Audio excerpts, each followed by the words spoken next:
سورہ یاسین آیت number 59 number آیت سورہ یاسین. اعوذ باللہ من الشیطان الرجیم بسم اللہ الرحمن الرحیم. وامتازوا اليوم أيها المجرمون ألم أعهد إليكم يا بني آدم ألا تعبدوا الشيطان إنه لكم عدو مبين وأن اعبدوني هذا صراط مستقيم. ولقد أضل منكم جبلا كثيرا فلم تكونوا تعقلون. هذه جهنم التي كنتم توعدون اصلوها اليوم بما كنتم تكفرون.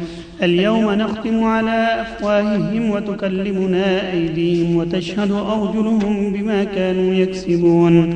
ولو نشاء لطمسنا على أعينهم فاستبقوا الصراط فأنى يبصرون. ولو نشاء لمسخناهم على مكانتهم فما استطاعوا مضيا ولا يرجعون. ومن نعمره ننكسه في الخلق أفلا يعقلون.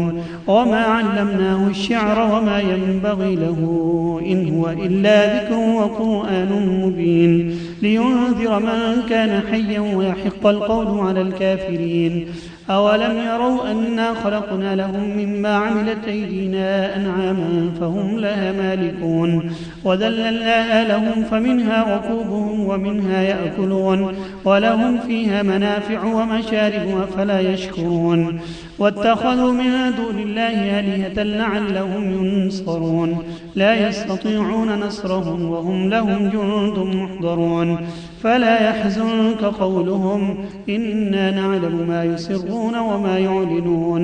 أولم ير الإنسان أنا خلقناه من نطفة فإذا هو خصيم مبين. وضرب لنا مثلا ونسي خلقه قال من يحيي العظام وهي رميم. قل يحييها الذي أنشأها أول مرة وهو بكل خلق عليم. الذي جعل لكم من الشجر الأخضر نارا فإذا أنتم منه توقدون. أوليس الذي خلق السماوات والأرض بقادر على أن يخلق مثلهم بلى وهو الخلاق العليم. إنما أمره إذا أراد شيئا أن يقول له كن فيكون. فسبحان الذي بيده ملكوت كل شيء وإليه ترجعون.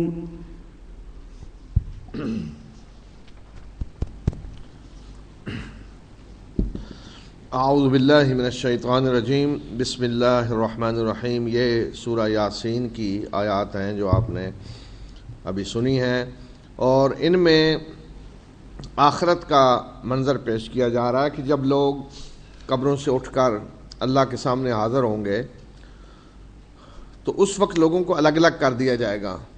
کافر الگ، مومن الگ، اور مجرم الگ، اللہ کے فرما بردار مسلم الگ. تو اس وقت کا منظر بتایا جا رہا ہے کہ اللہ تعالیٰ فرمائیں گے کہ وَامْتَازُوا الْيَوْمَ أَيُّهَا الْمُجْرِمُونَ، کہ اے مجرموں آج تم الگ ہو جاؤ. کہ چھانٹ کر انہیں الگ کر دیا جائے گا کہ یہ مسلمان ہیں، یہ مجرم ہے. اے آدم کی اولاد، کیا میں نے تمہیں یہ بتا نہیں دیا تھا کہ شیطان کی عبادت نہ کرنا، بے شک وہ تمہارا کھلا دشمن ہے، اور یہ کہ میری عبادت کرنا یہ ہے سیدھا راستہ. اس شیطان نے تم میں سے بہت بڑی مخلوق کو گمراہ کیا، کیا تم عقل سے کام نہیں لیتے تھے؟ یہ ہے جہنم کہ جس کا تم سے وعدہ کیا گیا تھا، آج اس میں داخل ہو جاؤ اس کفر کی وجہ سے جو تم کیا کرتے تھے. آج ہم تمہارے منہ پہ مور لگا دیں گے، اور تمہارے ہاتھ ہم سے باتیں کریں گے، اور تمہارے پاؤں گواہی دیں گے ان کرتوتوں کی جو تم کیا کرتے تھے.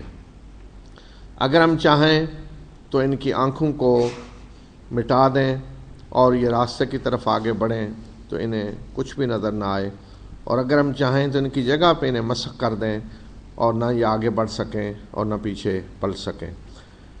کیا وہ شخص کے جسے ہم لمبی عمر دیتے ہیں تو اس کی خلقت میں ہم کمی کر دیتے ہیں، کیا یہ عقل سے کام نہیں لیتے؟ تو آخرت میں اللہ تعالیٰ اس طرح مجرموں کو الگ کر دیں گے. دنیا میں سب اکٹھے ہیں، مسلمان، کافر، بالکل ایسے ہی کہ جیسے امتحان میں، کمرہ امتحان میں سب بیٹھے ہیں نا، جو بالکل جنہوں نے کوئی تیاری نہیں کی، بالکل نکمے، فیل ہونے والے، اور بڑا جنہوں نے اعلیٰ پوزیشن لینی وہ بھی ایک ہی جگہ بیٹھے ہوتے ہیں. سب کو وہ سہولتیں حاصل ہیں. لیکن جب رزلٹ آتا ہے تو پھر ظاہر ہے کس کو بلایا جاتا ہے انعام کے لیے اور ڈگری کے لیے کہ جنہوں نے محنت کی ہوتی ہے، اور اس دن الگ الگ کر دیا جاتا ہے سب کو، یہ ڈویژن فلاں ہے، یہ اے پلس ہے، یہ اے ہے، بی ہے، گریڈ جس نے لیا ہر ایک سے، تو اسی طرح اس دن الگ الگ کر دیا جائے گا سب کو، اور مجرموں کو پھر اللہ خبردار کریں گے، اولاد آدم کو، کہ میں نے تمہیں یہ بتا نہیں دیا تھا پہلے کہ شیطان کی عبادت نہ کرنا، میری عبادت کرنا، شیطان نے تم میں سے بہت بڑی خلق کو گمراہ کیا، کیا تم عقل سے کام نہیں لے کے تھے؟ کل بھی ایک سوال تھا نا کہ دنیا میں آدمی کیسے پہچانے حق کیا ہے، باطل کیا ہے، صحیح کیا ہے، غلط کیا ہے؟ تو دنیا میں اللہ تعالیٰ نے فرشتہ نہیں بھیجنا بتانے کے لیے، عقل ہے، اس سے کام لے کے آدمی نے پہچاننا ہے۔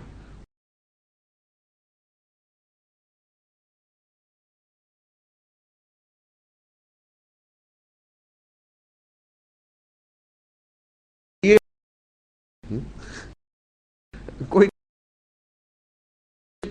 بہت مالدار ہے فلاں یا پڑھا لکھا ہوا، اچھا ایک عام آدمی ہے، اس سے کہیں جی آپ اپنی عقل کا تبادلہ اس سے کرنا چاہتے ہیں دوسرے آدمی سے، کہ اس کی عقل لے لیں، آپ اس کی لے لیں اور اپنی دے دیں، وہ کہے گا دیتا ہوں نہیں۔ ہر آدمی اپنے آپ کو دنیا کے سب لوگوں سے عقل مند سمجھتا ہے، یاد رکھیں، کچھ بھی ہو وہ سمجھے گا سب بے وقوف ہے، میں عقل مند ہوں۔ اپنی کسی کو کبھی احساس ہوا ہے کہ میں جی عقل میری مکمل نہیں ہے، یا میں کو اللہ نے مجھے عقل کم دی ہے؟ نہیں، اللہ نے عقل ہر ایک کو دی ہے، زبردست دی ہے، اب یہ کہ وہ کام لینے سے بڑھتی ہے جی، اگر کام لے آدمی عقل سے تو عقل بڑھتی جائے گی، بڑھتی جائے گی، بڑھتی جائے گی، بڑھتی، لیکن اگر اس سے کسی نے کام نہیں لیا تو اس کو زنگ لگنا ہے، ظاہر ہے پھر آدمی کی مت ماری جاتی ہے، لیکن عقل دینے میں اللہ تعالیٰ نے کسی کو کمی نہیں کی، تو اس لیے سب سے بڑی نعمت اللہ کی یہ ہے، تو اس لیے اسی کے بارے میں کہا کیا تم عقل سے کام نہیں لیتے تھے جی؟ تو آج پھر یہ جہنم ہے جس کے بارے میں تمہیں خبردار کیا گیا تھا، یا جس کے بارے میں ڈرایا گیا تھا، وعدہ کیا گیا تھا، اب اس میں داخل ہو جاؤ، کیوں؟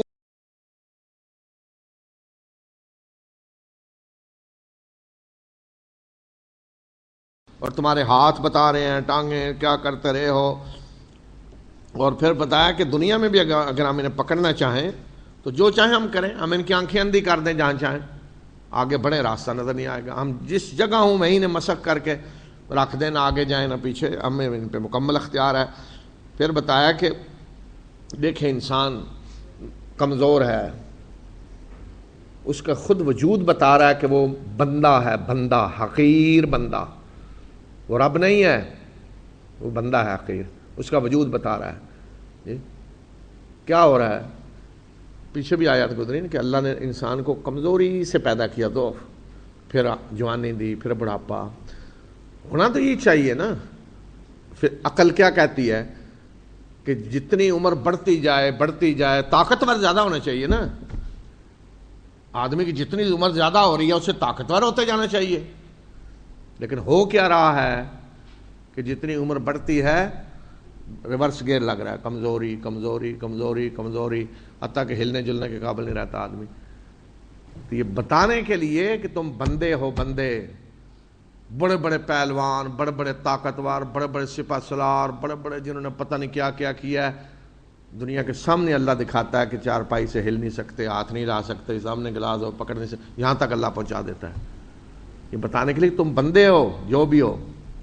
تو یہ فرمایا کہ ہم عمر جس کی ہم بڑھاتے ہیں تو یہ اتنی طاقت بڑھتی جا رہی ہے، ہم اس کی تخلیق میں کمی ہوتی، کمزوری کمزوری، کیا اس سے یہ عقل سے کام نہیں لیتے کہ کیا ہے کہ انسان کیا ہے، کمزور ہے۔ اور پھر رسول صلی اللہ علیہ وسلم کی رسالت کے بارے میں جو کہا جا رہا تھا، شاعر ہیں، فرمایا کہ ہم نے انہیں شعر نہیں سکھلایا اور نہ ہی یہ ان کی شان کے لائق ہے، یہ تو ایک یاد دہانی ہے، اور قرآن ہے اللہ کی کتاب کہ جو واضح اپنا مفہوم بیان کر رہی ہے۔ اور کیوں ہم نے انہیں یہ قرآن دیا؟ تاکہ یہ اس شخص کو خبردار کریں کہ جو زندہ ہے اور کافروں پہ بات پوری ہو کر رہ جائے، یعنی جو زندہ ہے، جس کے اندر عقل کی زندگی ہے، مت نہیں ماری ہوئی، جس کی جو آنکھیں کھول رہا کہ دیکھ رہا ہے، سن رہا ہے، جس کے اندر روحانی عقلی زندگی ہے۔ بعض دفعہ انسان ظاہراً زندہ ہوتا ہے، دل چل رہا ہے، آنکھیں ہیں، کان ہے، دیکھ رہا ہے، لیکن حقیقت میں مردہ ہو چکا ہوتا ہے۔ تو اصل زندگی وہ ہے ایمان کی زندگی، روحانی زندگی، اخلاقی زندگی، عقلی زندگی، کہ عقل سے آدمی کام لے رہا ہے۔ اور باقی فرمایا کہ کافروں پہ اس کے ذریعے کیا ہوگا کہ بات پوری ہو جائے گی، کیا حجت پوری ہو جائے گی، کہ کوئی یہ نہیں کہے گا کہ ہمیں سمجھایا نہیں گیا تھا. کیا انہوں نے دیکھا نہیں کہ ہم نے ان کے لیے وہ کچھ پیدا اپنے ہاتھوں کی کمائی سے ہم نے ان کے لیے جانور بنائے ہیں اور وہ ان کے مالک بنے ہوئے ہیں. فرمایا کہ ہم نے خود بنا کر ان کو دے دیے, بنائے ہم نے ہیں اور آج دیکھیں مالک یہ بنے ہوئے ہیں. یہ اللہ کی شان دیکھیں نا. ہم نے فرمایا ہم نے بنا کر ان کو دے دیے, یہ لو آج تم مالک بنے ہوئے. اور اس طرح ہم نے انہیں ان کے لیے مسخر کر دیا ہے کہ ان میں سے ایسے بھی ہیں جن پہ یہ سوار ہوتے ہیں, ایسے بھی ہیں جن کو گوشت کھاتے ہیں, اور ان کے لیے اور بھی بہت سارے فائدے ہیں ان میں, اور ان کے سے دودھ بھی یہ پیتے ہیں. کیا یہ شکر نہیں ادا کرتے؟ ہم نے جانور انعام مویشی بنا کے ان کے حوالے کر دیے, لو یہ تمہارے ہیں, مالک ہو تم. اب ان سواریاں کرو, ان کے گوشت کھاؤ, ان کے دودھ پیو, اور کیا کیا فائدے ہیں اٹھاؤ. اچھا تو اب اس کا نتیجہ کیا ہونا چاہیے بھائی؟ شکر ادا کرو اللہ کا.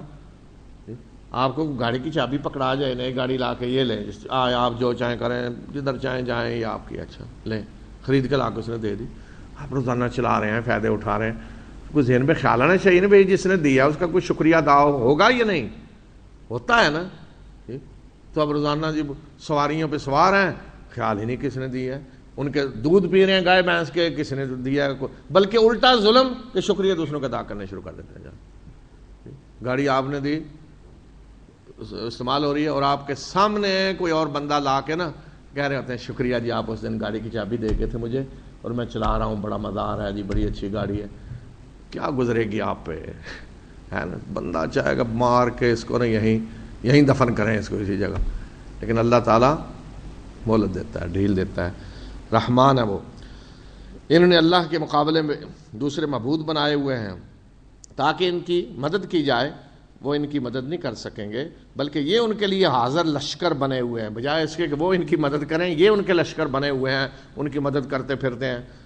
حضرت ابراہیم قوم میں دیکھا نا کہ انہوں نے کہا جی اگر اپنے معبودوں کی مدد کرنی ہے تو پھر ابراہیم کو ذرا کرو, آؤ ان کی مدد کریں. وَانْصُرُوا آلِهَتَكُمْ. اے نبی صلی اللہ علیہ وسلم ان کی بات آپ کو غمگین نہ کرے. ہم جانتے ہیں جو کچھ یہ چھپاتے ہیں, جو ظاہر کرتے ہیں. کیا انسان نے یہ دیکھا نہیں کہ ہم نے اسے پانی کی ایک بوند سے پیدا کیا, تو اب پھر وہ ایک واضح حریف بن کے کھڑا ہو گیا ہے, یعنی ہمارے ہی مقابلے میں آ گیا ہے, جھگڑ رہا ہے ہم سے, بحثیں کر رہا ہے. کیا بحثیں کر رہا ہے؟ وَضَرَبَ لَنَا مَثَلًا وَنَسِيَ خَلْقَهُ. اور اس نے ہمارے سامنے ایک مثال بیان کی اور اپنی تخلیق کو وہ بھول گیا اور کہا کہ اس ہڈی کو کون زندہ کرے گا جبکہ یہ خاک بن چکی ہوگی. کون زندہ کرے گا اسے؟ فرمایا کہ اسے ذرا بتا دو کہ اسے وہ زندہ کرے گا جس نے پہلے اس کو پیدا کیا تھا, اور وہ اپنی مخلوق کو, پوری مخلوق کو جاننے والا ہے, یا خلق کو جاننے والا ہے کیسے پیدا کرنا ہے. تو ایک مشرک اٹھا, روزانہ ہوتے تھے نا سارے بیٹھے, وہ آج میں یہ کر کے آیا ہوں, دوسرا کہتا میں یہ کر کے آیا ہوں, میں نے آج یہ جواب دیا. جیسے آج ہوتا نا سیاسی کشمکش چل رہی ہوتی ہے, آج فلاں کا بیان آ گیا اخبار میں, آج فلاں کا بیان آیا, آج وہ دفاع کر رہا ہے.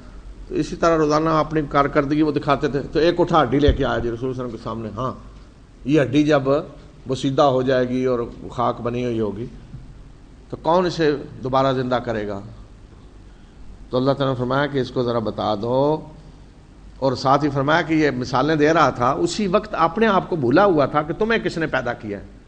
تو اسے بتا دو کہ جس نے تمہیں پیدا کیا ہے اور جس نے اس ہڈی کو پہلے پیدا کیا ہے وہی دوبارہ پیدا کرے گا, اور دوبارہ کوئی اس کے لیے مشکل ہے.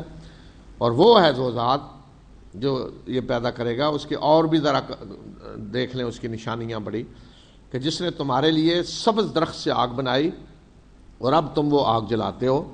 اور کیا وہ ذات کہ جس نے آسمان و زمین کو پیدا کیا وہ اس بات پہ قادر نہیں ہے کہ ان جیسوں کو اور پیدا کرے؟ کیوں نہیں, بلکہ وہ خوب پیدا کرنے والا اور جاننے والا ہے. یہ جو فرمایا کہ سبز درخت سے اس نے تمہارے لیے آگ بنائی, اس کا ایک مطلب تو یہ ہے کہ عام درخت مراد ہے, سارے درخت تو سبز ہی ہوتے ہیں, کہ یہ سبز درخت ہیں جو اللہ نے پیدا کیے تمہارے لیے ایندھن کے طور پہ. لیکن سارے انتظامات اللہ نے کیے. آج تو ہم دیکھ رہے ہیں گیسز ہیں وہ جلائی جا رہی ہیں ایندھن کے, پہلے اللہ تعالیٰ نے درخت رکھے تھے, کوئلہ ہے, درخت. تو ایک تو یہ مراد ہے کہ آگ کے لیے درخت اللہ تعالیٰ نے پیدا کی تاکہ تم ان سے آگ جلاؤ. دوسرا مطلب ایک یہ بھی ہو سکتا ہے سبز درخت کا ذکر کرنے سے کہ پہلے ایک درخت ہوتے تھے